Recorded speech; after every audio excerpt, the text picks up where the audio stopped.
Muchas gracias. Buenos días, amigas y amigos de los medios de comunicación. Les valoro mucho que hayan atendido esta convocatoria, esta rueda de prensa. Los he convocado para informarles el seguimiento que hemos dado al tema de las herramientas legislativas, esta famosa modificación o intento de modificación al artículo 65 de la Constitución del Estado para permitir que el Congreso vuelva a presupuestar estos polémicos recursos que durante muchos años se utilizaron para que se simulara, para que se falsificaran recibos, para que se traficara con credenciales de elector al interior de la legislatura y para que al final esos recursos que estaban destinados a la población más vulnerable terminaran en los bolsillos de las diputadas y de los diputados. Quiero informarles que ya están en este poder legislativo las 20 actas de los primeros 20 municipios que han hecho llegar su determinación de rechazar las herramientas legislativas. Con esto se cumple el requisito constitucional para echar abajo este intento de reforma. Ya las actas de cabildo están en los órganos jurídicos de esta legislatura. Estamos esperando a otros municipios, cuando menos otros 18, que están por hacer llegar sus actas, pero ya no hay pretexto, ya no hay forma de que se revivan esas herramientas legislativas. Hay en esta legislatura ahora todos los elementos jurídicos para que se sepulten definitivamente las herramientas legislativas. En ese mismo sentido, quiero informarles que ya hay algunos intentos leguleyos para tratar de descalificar algunas de esas actas y tratar de darle respiración de último minuto a las llamadas herramientas legislativas, un intento desesperado por personal técnico de esta propia legislatura por tratar de revivir a como dé lugar esas herramientas legislativas, porque el revivirlas era también tratar de pedir una ampliación presupuestal para el Congreso. Ustedes saben que no solamente estaban desaparecidas las herramientas, sino que les quitamos el recurso. Se le hizo una reducción de 58 millones de pesos al presupuesto de este Congreso. Entonces, en ese sentido, quiero informarles que le he enviado una carta al diputado Jehú Salas, que es presidente de la Comisión Permanente, para que se actúe con toda responsabilidad, para que no se permita ninguna actitud tramposa o leguleya, para que el conteo de todas las actas de los municipios que han votado en contra se lleve a cabo de forma legal, responsable, honorable. Este es el oficio que le he asignado al diputado Jehú Salas en su calidad de presidente de la Comisión Permanente. En él le solicito que sea responsable, que asuma con responsabilidad uno de los temas de mayor debate en los últimos años en materia de reforma constitucional. Yo no recuerdo ninguna reforma constitucional que haya sido tan disputada en los últimos años, ni en la que los cabildos hayan tenido una participación tan activa y tan relevante. Yo no recuerdo ninguna votación constitucional donde las diputadas y los diputados hayamos salido cabildo por cabildo a gestionar el voto de las regidoras, de los síndicos, de las presidentas municipales. Entonces, en este documento, entre otras cosas, le manifiesto al diputado que la sociedad ya se manifestó en contra de las herramientas legislativas, que los municipios ya hicieron lo propio y que por eso le estoy solicitando que ponga en práctica su oficio político y que no permita ninguna actitud leguleya en un tema de trascendencia histórica.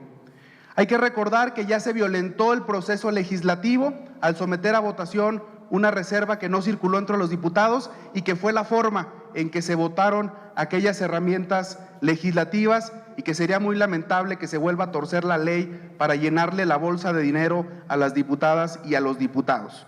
Por eso, al estimado presidente de la Comisión Permanente, le pido que cerremos este capítulo vergonzoso del Congreso de Zacatecas sin que se violente el procedimiento, porque si se llega a torcer la ley, me obligará a caminar por todos los rincones de Zacatecas para recabar miles de firmas y solicitar el veto del Ejecutivo, lo cual llevaría a este Congreso a una confrontación con otro poder y con la sociedad en su conjunto. Por eso hago además extensivo este llamado a la dirección jurídica de la legislatura y a la dirección de auxilio parlamentario para que se actúe con prudencia, con legalidad, con rectitud y se respete la voluntad de los cabildos, para que se respete la voluntad de cada uno de los municipios que ya enviaron sus actas a este Poder Legislativo. En este momento tenemos ya las actas de los municipios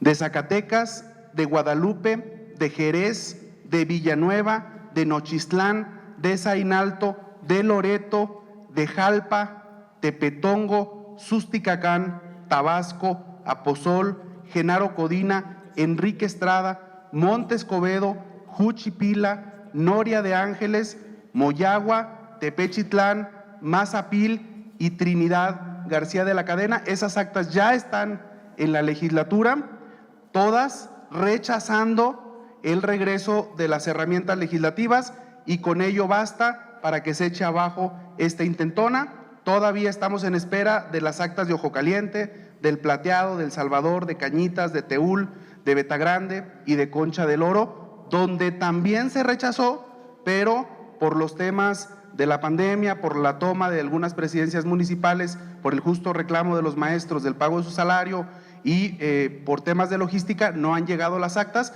pero también ya es público que se han votado en contra.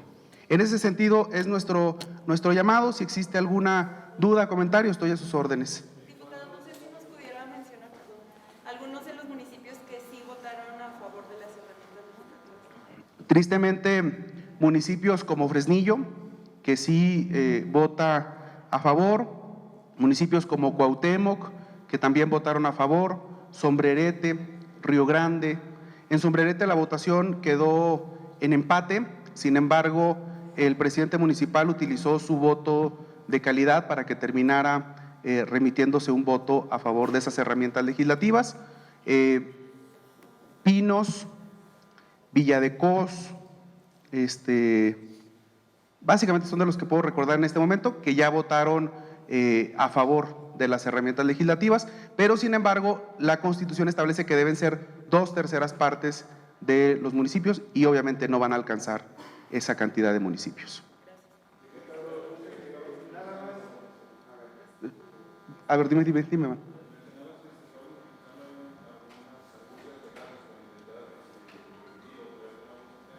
Dos argucias principales. Primero, se está tratando de descartar las actas de los municipios que en un principio votaron a favor y que finalmente revocaron sus acuerdos para votar en contra. Esto es completamente legal. El municipio tiene la facultad de revertir sus propios acuerdos y entonces remitieron sus actas diciendo que revocaban su apoyo a las herramientas legislativas y se pronunciaban en contra. Sin embargo, únicamente se está queriendo tomar, digamos, la aprobación, pero se está queriendo dejar sin vista el oficio donde revocan su decisión y votan en contra. Y la segunda es que se pretende hacer un conteo erróneo de los tiempos para tratar de dejar fuera a algunos municipios y decir que presentaron sus actas fuera de tiempo, cuando este propio Poder Legislativo suspendió por temas de pandemia los plazos, los servicios y todos los términos, tanto en materia constitucional como en materia parlamentaria. Entonces, es básicamente esos dos, el tema del tiempo y el tema de no considerar las revocaciones y los votos en contra. Yo creo que tienen una enorme responsabilidad en este tema y creo que deben asumirla el director de Asuntos Jurídicos, José Luis de Ávila, y el director de Apoyo Parlamentario, José Guadalupe Rojas, que son dos funcionarios de esta legislatura que tienen la responsabilidad de hacer un conteo correcto, apegado a derecho de estas actas, y extiendo la responsabilidad que le hago al presidente de la comisión permanente, al diputado Jesús Salas, a estos dos directores que son personal técnico de la legislatura.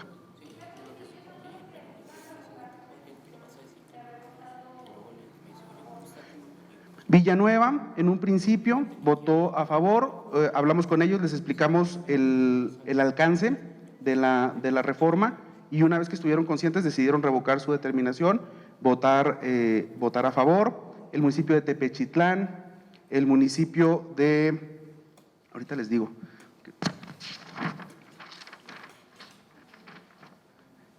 Tabasco también en la misma circunstancia, el municipio de Montescobedo y el municipio de Tepetongo. Son los municipios que en un principio habían externado, también por un engaño, llegó personal de la legislatura del Correo, les dijo que era un asunto importante y que necesitaban que se aprobara cuanto antes, pero no se les explicó la trascendencia. Ya cuando nosotros acudimos les explicamos que lo que se buscaba era revivir las herramientas legislativas. Obviamente decidieron votar en contra, porque hay un doble discurso. Se dice, es que es para que se le entreguen apoyos a la gente. Eso es mentira, los apoyos nunca llegaban a la gente. Es para que se simule que se le da apoyos a la gente y que finalmente el recurso quede en manos de las diputadas y los diputados.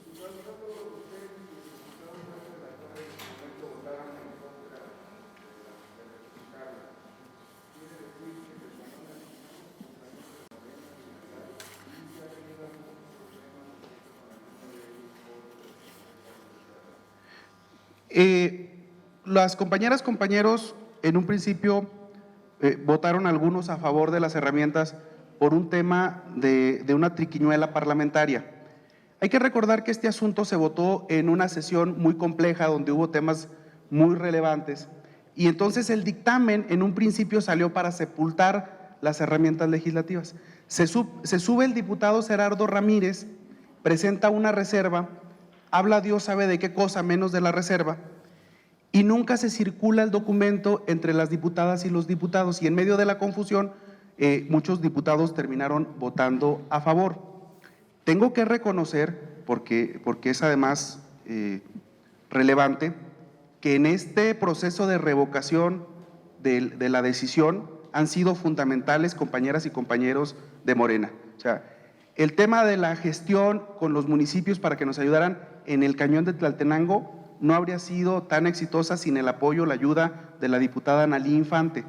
El tema del rechazo a las herramientas en el cañón de Juchipila no habría podido ser sin el apoyo del compañero Armando Delgadillo. El tema del voto en contra de municipios como Noria de Ángeles no habría podido ser sin el respaldo de la diputada Imelda Mauricio.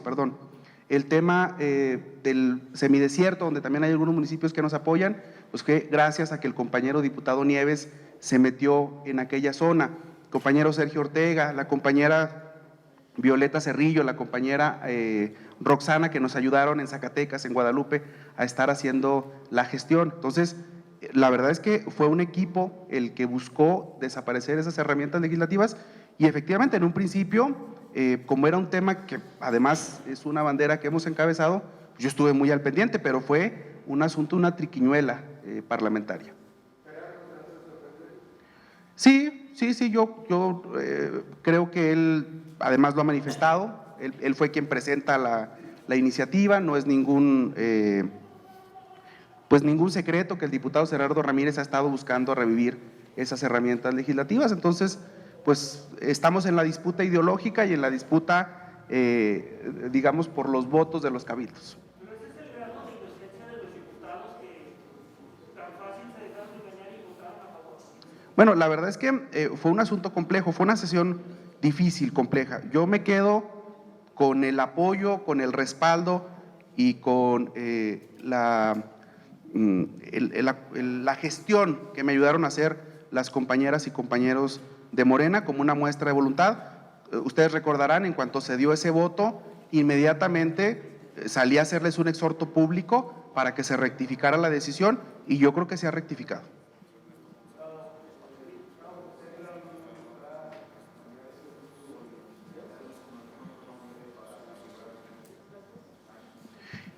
Es posible, él ha planteado no solamente el tema del regreso de las herramientas legislativas, sino el tema de una ampliación presupuestal, porque la realidad es que en este momento no hay dinero para las herramientas legislativas. Este año el Congreso perdió 58 millones de pesos, afortunadamente, porque si así con el recurso que quedó sigue habiendo grandes excesos, si se hubieran quedado esos 58 millones de pesos, el desfalco sería grande en esta legislatura.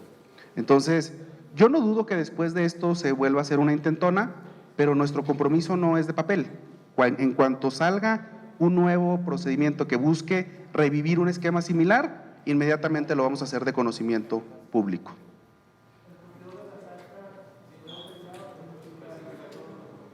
Está por cerrarse el conteo.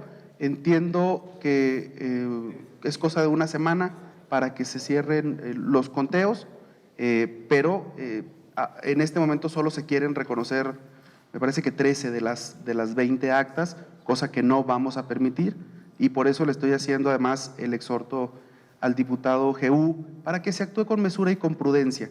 Sería muy lamentable que tuviéramos que salir a movilizar a la sociedad para ir en contra de una determinación ilegal. Sería muy lamentable que tengamos que solicitarle al gobernador su veto para esa reforma que además mancha el prestigio de la legislatura. Yo espero que se actúe con mesura.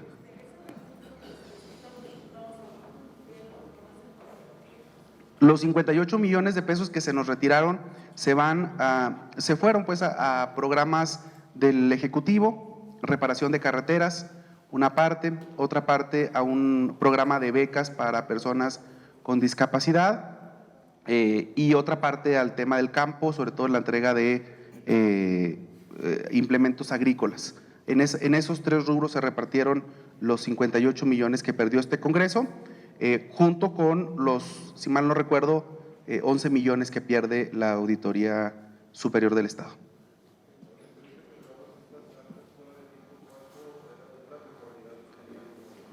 Originalmente la Constitución plantea que se tienen 30 días naturales, sin embargo hay que recordar que del 11 al 21 de enero se suspendieron todas las actividades en esta legislatura y que no se pueden contabilizar estos días en que los municipios han estado tomados porque simplemente por causas de fuerza mayor es imposible que realicen la redacción de las actas. Definitivamente, tiene que haber un conteo justo, legal y muy equilibrado.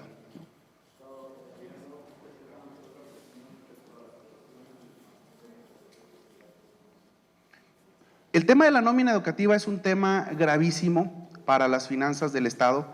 Es, creo yo, el tema más importante que va a enfrentar en materia económica el Estado de Zacatecas. Estamos hablando de un tema que puede representar más de 18,000 millones de pesos en el sexenio. En este momento la solución al tema de la nómina magisterial pasa por un convenio con la Federación, un convenio que ya está autorizado por el presidente, que ya está autorizado por la Secretaría de Educación y que solamente falta que los órganos técnicos de la Secretaría de Educación, de la Secretaría de la SEDUSAC, de Finanzas y de Hacienda empaten todos los criterios. Es un tema delicado además porque es un tema que viene arrastrándose desde hace muchos años y que trae muchas irregularidades en el fondo. Es un tema que en su momento no se resolvió por las dobles plazas que administran algunos sindicatos. Es un tema que no se resolvió además por un tema de aviadores y operadores políticos en la nómina que administran o administraban tanto funcionarios de la Secretaría de Educación como de otras dependencias, y para nadie es un secreto que digamos, la gran madriguera del PRI pues era la Secretaría de Educación. Para nadie es un secreto, todo el mundo lo sabemos. De ahí se administraba mucha de la operación política que se hacía en las elecciones. Y entonces, por eso no se regularizó en su momento, por eso no se entró al FONE en su momento, por eso no se federalizó la nómina educativa y por eso no se le dio certeza a las maestras y a los maestros. Después de que se comete ese error histórico, ese horror histórico de no federalizar la nómina en el 2015 con el gobierno de Miguel Alonso, el problema se agravó porque Miguel Alonso decidió administrar recurso extraordinario y además deuda para cubrir ese déficit educativo. Llega Alejandro Tello y decide administrar ese déficit educativo con adelanto de participaciones y con más deuda a corto plazo y sacrificando el recurso que era para algunos proveedores para destinarlo al pago de la nómina educativa. Y finalmente, ya en el último trayecto de su gobierno, lo que decide es cerrar la cortina, es decir, no hacer absolutamente ningún programa de gobierno, ninguna política pública, nada, simplemente pagar nómina, da el cortinazo al gobierno, entonces el gobierno se dedica únicamente a pagar la nómina.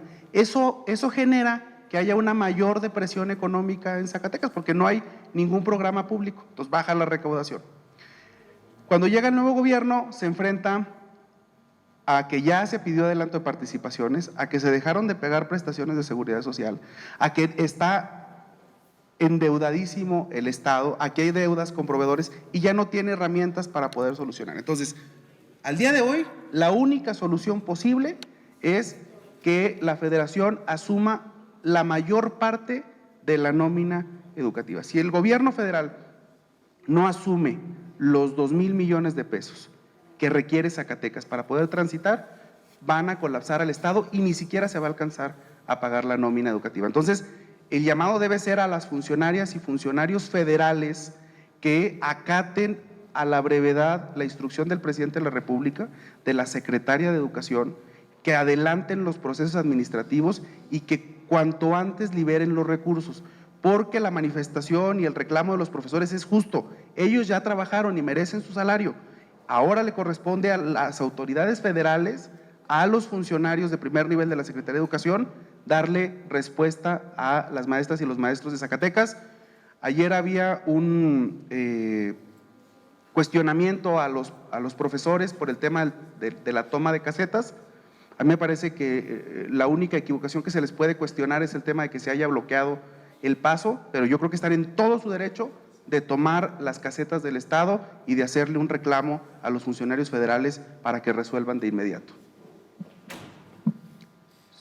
Bueno, compañeras, compañeros, muchas gracias.